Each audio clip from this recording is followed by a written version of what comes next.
Hii nayo ni maajabu. Hii ni maajabu hii. This same president auctioned Procession Road, the road from Serena to State House. He got a title deed, went to KCB, and he borrowed some money against it. It is when Kibaki took over, because we needed the road, that he handed over to the Ministry of Lands the titles that he had already taken some loan with it. So they say old habits die hard. What? Yani, there was a time Ruto alikuwa amegrab barabara, Procession Road. Do you know which road is this? It's the one that comes from Serena all the way to State House. A very prime area. Alikuwa amegrab barabara. You know, we are all... okay, let me first of all, wacha niwasalimie. How are you, sufferers and non-sufferers? Because we can only have those two groups, the sufferers and the non-sufferers. So whichever part you are, I greet you today. Now, me, this video, I just saw it somewhere nikaichukua. There's a road that leads from State House down into town. It's called Processional Way. Mr. Ruto actually returned the titles to that road in 2003 after the NARC election. In what capacity had he ended up owning a road is the question you should ask him. So if he was auctioning a public road at that particular time, calling it some kind of a plot, taking it to KCB and getting some money, I can't remember how much, I think it could have been 9 million or so, which was a lot of money those days, when a member of parliament was earning 18,000. Then later on, he had now to return those titles. So given a chance, he has done those three. Even carbon credit, it might auction all the national parks and the forests in Kenya. And he'll be a shareholder in the company that is giving us what we call carbon credit. That would be conflict of interest against... Already it is conflict of interest. Adani, the company that they registered in Kenya, subsidiary of Adani, I'm sure, either through proxy or he himself, are shares in that company. I've told you before that William Ruto cannot do anything unless there is something in it for him. Even what looks like innocent public encounter, all the time he will be looking for what is in it for. And then when I watched this video, nimewatch mara kama 10, I could hardly believe it. Yani a person can grab a road, achukue hizo title deeds, aende KCB na apatue loan ya 9 million. You guys, yeah. Who is Willy? Yani, you know,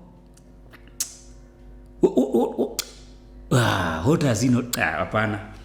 You know, I've heard of people grabbing land and this kind of thing, but barabara, and that was in 2003. 2003. That was 23 years ago. Miaka 23.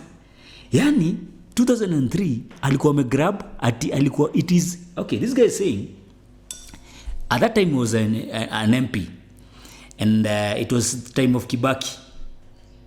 Me, I remember, I think that time I was young. Nilikuwa mdogo sana. That time, I think 2003, yeah. Aligrab barabara, Procession Road, akachukua title deed, akaenda KCB. Na KCB wakampatia loan. I think alikuwa na tafuta loan ya 9 million. So I don't know if he was given the loan and akatumia pesa or what happened. But ali apply for loan, I think because the title deed, I think the title deeds were even in his name. Title deed ya barabara, ya Procession Road. So at that time, an MP was being paid 18,000. So which means money had a lot of value. Si kama saa hizi. Because tunaigate giri atrio dwereka. That time, ndovu ilikuwa ya maana sana. Ndovu ungefanya shopping, unupige sherehe, uende ununue sijui manini na bado kuwe na change. That how currency was by then. Alafu you hear someone is getting a loan of 9 million with a fake title deed or with a title deed of a road, 9 million. If at the time an MP was being paid 18,000, not 18,000. Aye. That guy said 18,000. Well, okay, I'll confirm that. Now that can tell you how much a million was worth. So if that time Willie could have done something like that, what can he not do? But this is okay. Hii ni maajabu. Then aijeshi hapo. So, but the person who helped out the situation was Kibaki. Kibaki was the preso. He was the preso by then. Sasa yeye ndiye alienda aka take over because he needed to launch and also recarpet these roads. So alienda akaangalia title deed akashindwa. Imeandikwa Willy. Come guys. Watu wa lands. Come. Then he's the one who saved the situation because now he took the title deeds from Willy akazirudisha kwa government na akafanya hizo projects zake. So you remember Kibaki did a lot of projects, especially to do with roads, even the Thika superhighway. Good job. Now story jaishia hapo. Now on this very same video, this guy was being interviewed, very knowledgeable guy. He has talked about and he has said something very interesting. Old habits die hard. If you are a thief, that thievery will continue. There's no way itakuja kuisha. It will be continuing. So the same scandals that if your MP had a scandal 10 years ago, na saizi bado ako kwa government, is still doing the same thing. There's nothing that has changed. The only thing maybe has changed is the tactics, so that tusijue, like the diversion they are doing. Now, this thing has continued, and now we have had the scandal that is coming out. It's already a scandal actually. The Adani. So the Adani, the subsidiary was registered in Kenya. And there's a probability if it was registered in Kenya, either through proxy or any other way that these government officials use, there are some people in government who have shares in Adani. So the company itself, mkiangalia, if you do your search, it belongs to the Adani family. But now, the subsidiary which is now registered in Kenya, which has roots in Kenya, ikona shareholders. And this guy is saying that Willy could be a potential shareholder in Adani. And that's why he's pushing for this deal, so he can benefit from it. And this guy is even saying that Willy cannot do anything unless he's benefiting from it. Maajabu ya Musa. So you understand what I'm saying?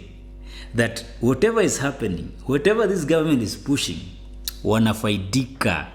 If Kenyans mtasaidika 2%, these guys watakuwa wamesaidika 98%. So they are not pushing this for the benefit, for the good of Kenyans. It's for the good of themselves. So if someone grabbed a road in 2003, mazeni memtolea kofia barabara, this guy, then ask yourself, what can he not do saizi 20 years later with all the experience? Because this guy is an expert. This is a professor of politics and a professor of everything else, including lies and all that kind of stuff. He can do wonders. So Kenyans, I'm not telling you to love or to hate someone. I want you to look at the life of your kids, the future of this country. Where are we heading to? We should now open our eyes so we don't repeat the same mistakes. There's